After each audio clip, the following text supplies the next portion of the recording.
क्या आप कभी सोच सकते हैं कि कोई एक चाय चोरी करके करोड़ों की कंपनी खड़ी कर सकता है? ये कहानी आपको अंदर तक हिला के रख देगी।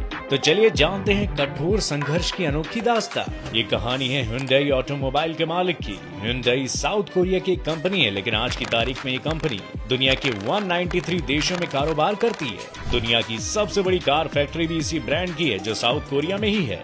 इस फैक्ट्री में हर साल 20 लाख कार बनती है। इसके अलावा दुनिया भर के अलग अलग प्लांट्स में ये कंपनी 50 लाख कार्स भी बनाती है। इस कंपनी की वजह से दुनिया भर में लाखों लोगों को रोजगार मिल रहा है। आज दुनिया भर में Hyundai के 5000 से ज्यादा डीलर हैं। वहीं अगर प्रोडक्शन की बात करें तो Hyundai दुनिया की तीसरी सबसे बड़ी कार कंपनी भी है। टॉप 2 में Volkswagen और टोयोटा है। अगर इस कंपनी की नेटवर्थ पर नजर डाले तो ये करीबन 4 लाख करोड़ की है। भले ही आज ये दुनिया की सबसे बड़ी कंपनियों में शामिल है, इसकी वैल्यू अरबों खरबों की है, लेकिन एक समय पर इस कंपनी के फाउंडर के पास इतना भी पैसा नहीं था कि वो 2 वक्त की रोटी खा सके। उन्होंने ऐसी गरीबी के दिन देखे कि कई बार भूखे पेट ही सोना पड़ता था। Hyundai के फाउंडर chung Ju-young, इनका जन्म 1915 में नॉर्थ कोरिया के गांव टोंगचौन में हुआ था। इनके पिता एक गरीब किसान थे और चावल की खेती किया करते थे। chung खुद भी अपने पिता के साथ कई घंटों तक लगातार खेत में काम किया करते थे। उनका सपना था कि वो एक टीचर बने, लेकिन पैसों की कमी के चलते उनका ये सपना कभी पूरा नहीं हो पाया। chung के पिता ने सोचा था कि वो आगे उनके खेत का काम संभाल लेंगे, लेकिन किस्मत में तो कुछ और ही लिखा था। जब chung बड़े हुए तो गांव से भागकर शहर आ गए। शहर आकर उन्होंने एक कंस्ट्रक्शन कंपनी में मजदूरी शुरू कर दी, लेकिन chung के पिता उन्हें 2 महीनों बाद ही वापस ले आए। chung का गांव में मन नहीं लगता था, इसलिए एक बार फिर से वो घर से भाग गए। ऐसा कई बार हुआ, लेकिन उनके पिता हर बार उन्हें वापस ले आते। लेकिन तीसरी बार जब वो घर से भागे तो उन्होंने अच्छा खासा प्लान बनाया। उन्होंने अपने ही परिवार से एक गाय चुरा ली और उसे बेच दिया। गाय बेचकर उन्हें अच्छा खासा पैसा मिला।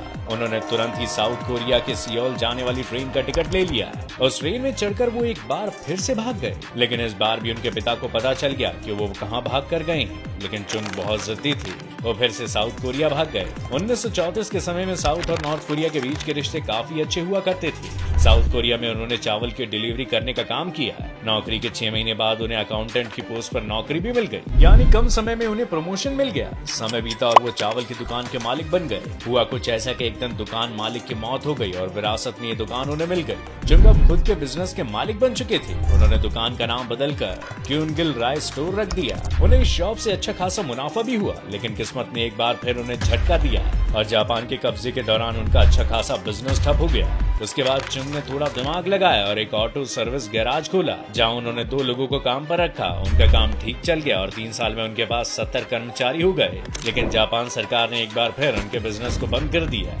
जापान की सरकार ने उनके गैराज को सटीक प्लांट में मिला दिया। लेकिन 1946 में जब कोरिया को जापान से आजादी मिली, तब chung ने फिर से सियोल जाने का फैसला किया। तब उन्होंने यहाँ पर Hyundai नाम की एक कंपनी शुरू की। इस दौरान अमेरिका अपनी मिलिट्री फोर्सेस के लिए बड़ी संख्या में इमारतें बना रहा था। chung को समझ आ गया था कि कारोबार की संभावनाएं अब बढ़ चुकी है। उन्होंने अपनी कंपनी शुरू की और कंस्ट्रक्शन के बिजनेस में पैर फैला दिए। उन्होंने सरकारी पुलों और शिपयार्ड बनाने का ठेका लेना शुरू कर दिया। उन्होंने खूब मेहनत की, जो रंग लाने लगी थी। उनका बिजनेस रातों रात बढ़ना शुरू हो चुका था। वो बांध, हाईवे, परमाणु ऊर्जा संयंत्र सब कुछ बनाने लगे थे। इस दौरान chung को ये भी समझ आया है कि ऑटो सेक्टर में काफी बड़ा फ्यूचर है। उन्होंने कार की डिजाइन पर काम करना शुरू कर दिया।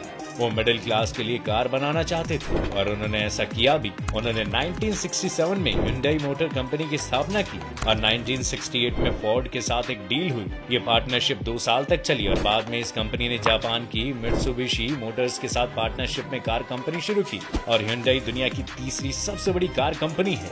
chung का कार बिजनेस इतनी तेजी से बढ़ा कि उनके ग्रुप के बाकी बिजनेस भी पीछे रह गए। लोग इस ब्रांड की कार्स के दीवाने हो गए। इस दौर के बड़े ब्रांड सुजुकी को भी Hyundai ने कड़ी टक्कर दी। भारत के साथ ही कई देशों में इस कंपनी ने अपने प्लांट्स लगाए। आज पूरी दुनिया में इस ब्रांड की कार के लोग बड़े फैंस हैं। आपको आज की ये कहानी कैसी लगी हमें कमेंट करके जरूर बताइए। साथ ही वीडियो को लाइक और शेयर करना बिल्कुल ना भूलिएगा और ऐसे ही कंटेंट के लिए डू फॉलो फैक्टिफाइड।